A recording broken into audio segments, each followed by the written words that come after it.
dia tidak punya anggaran dasar, dia tidak punya akte pendirian, dia takluk 100% pada hukum publik. Ini hukum. Oke, ahli, berarti tadi ahli mengatakan bahwa yayasan adalah badan hukum privat, boleh menerima sumbangan ketika ada yayasan, boleh ya. Bahkan di dalam undang-undang tentang yayasan sendiri secara eksplisit ya, dikatakan bahwa salah satu sumber kekayaan yayasan itu adalah sumbangan-sumbangan yang tidak mengikat. Jadi sumbangan tetapi tidak mengikat. Itu salah satu sumbernya. Karena ada juga sumber dari hibah wasiat. Oke, ketika tadi ahli mengatakan yayasan boleh menerima sumbangan. Nah, ketika si yayasan atau si penerima sumbangan, apakah dia punya kewajiban untuk bertanggung jawab bagi orang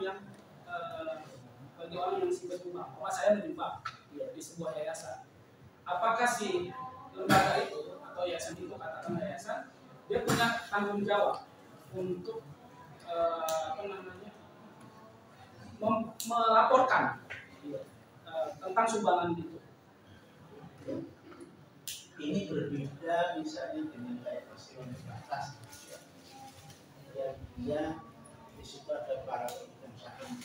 Kalau yayasan di sini dikatakan tadi para penyumbang, pada saat dia sudah sumbangan itu, pada detik itu juga sudah tidak ada hubungan hukum, refer holding atau refer tracking antara si penyumbang dengan si yayasan yang disumbang.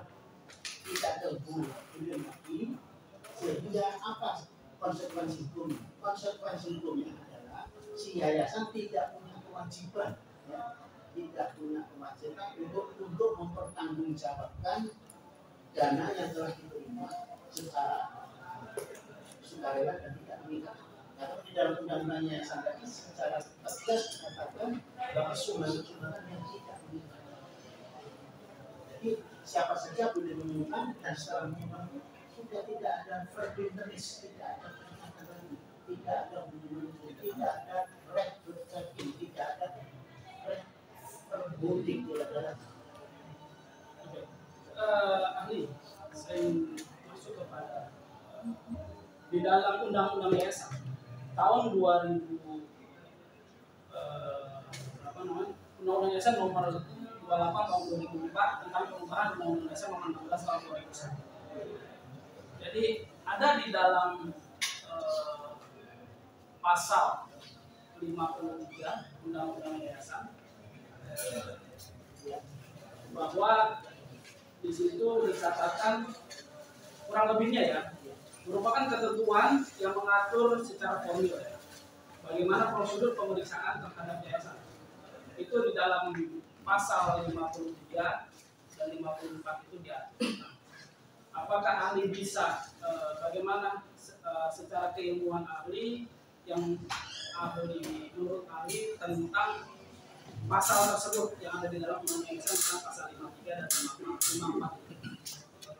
Iya, di sini pasal 53 ayat 1. Tegasnya mengatakan pemeriksaan terhadap yayasan untuk mendapatkan data atau keterangan dapat dilakukan dalam hal terdapat dugaan bahwa yayasan A melakukan kegiatan hukum atau bertentangan dengan undang-undang dasar, B lalai dalam melaksanakan tugasnya, C melakukan perbuatan yang merugikan yayasan atau pihak ketiga atau melakukan perbuatan yang merugikan negara. Ayat 2-nya mengatakan pemeriksaan sebagaimana dimaksud dalam ayat 1 A, B dan C hanya dapat dilakukan berdasarkan penetapan pengadilan akad permohonan tertulis pihak ketiga yang berkepentingan disertai dengan alasan. Di sini ayat 2 dikatakan pemeriksaan tadi hanya dapat dilakukan berdasarkan penetapan pengadilan. Artinya tanpa adanya penetapan pengadilan tidak bisa dilakukan pemeriksaan. Jadi ketika ayat 3 pemeriksaan bagaimana dimaksud ayat 1 huruf B dapat dilakukan berdasarkan penetapan pengadilan atas permintaan kejaksaan dalam hal mewakili. Jadi baik ayat 2 maupun ayat saja. Ini tidak perlu ditafsirkan lagi karena di sini sudah jelas. Jadi secara eksplisit, secara tersurat sudah dikatakan bahwa harus diperlukan adanya penetapan. Ya. Harus. Saya tidak pendapat saya sendiri karena di sini secara eksplisit, secara tersurat.